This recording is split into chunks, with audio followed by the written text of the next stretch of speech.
Hello दोस्तों, आपका इस चैनल पर स्वागत है।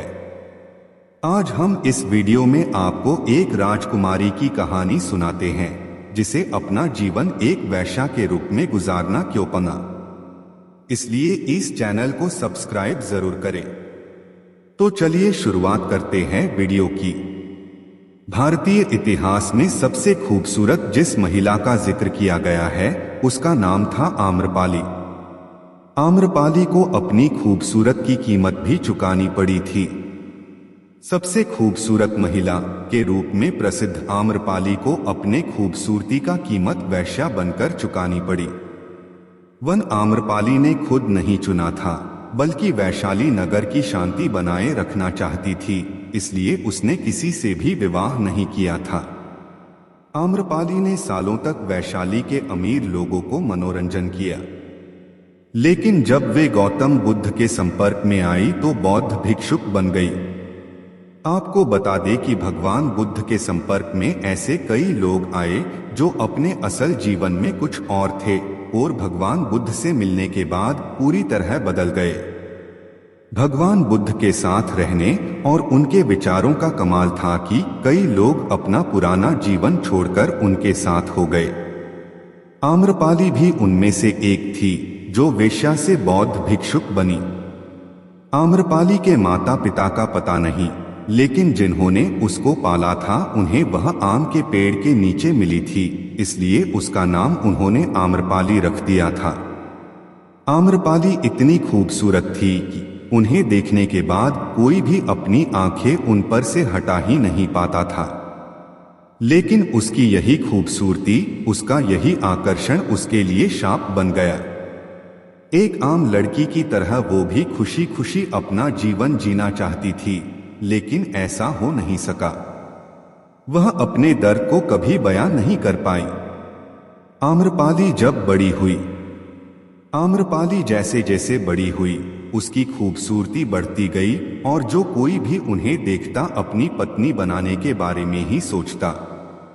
लोगों में आम्रपाली की दीवानगी एक जुनून बन गई, जिसके वजह से आम्रपाली को पाने के लिए कोई भी किसी हद तक जा सकता था।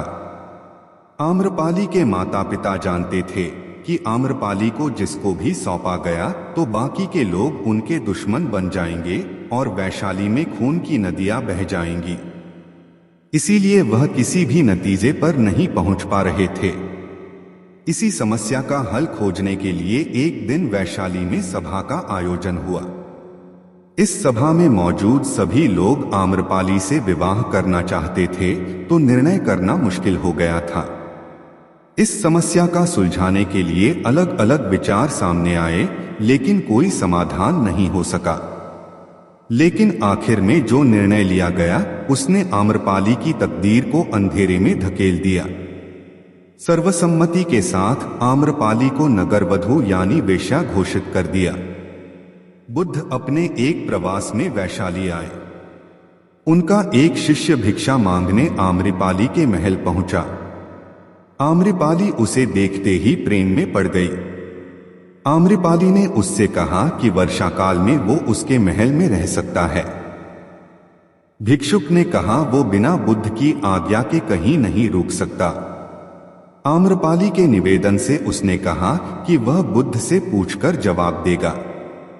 बुद्ध ने उसे आज्ञा दे दी, क्योंकि उन्हें अपने धम्म पर विश्वास था। 4 महीने तक आम्रपाली उस भिक्षुक को आकर्षित करने की कोशिश करती रही, मगर उसका कोई प्रभाव भिक्षुक पर नहीं हुआ। 4 महीने बाद जब भिक्षुक वापस बुद्ध के पास लौटा तो आम्रपाली भी बुद्ध की शरण में पहुंची और बोली, मैं आपके सिखाए धम्म के आगे नतमस्तक हूं। मेरा कोई भी प्रयास आपके भिक्षुक को मेरी ओर आकर्षित नहीं कर सका। मैं भी आपकी शरण में आना चाहती हूं। तभी से आम्रपाली बौद्ध भिक्षुणी हो गई और पूरे जीवन उसने उसी रूप में बिताया।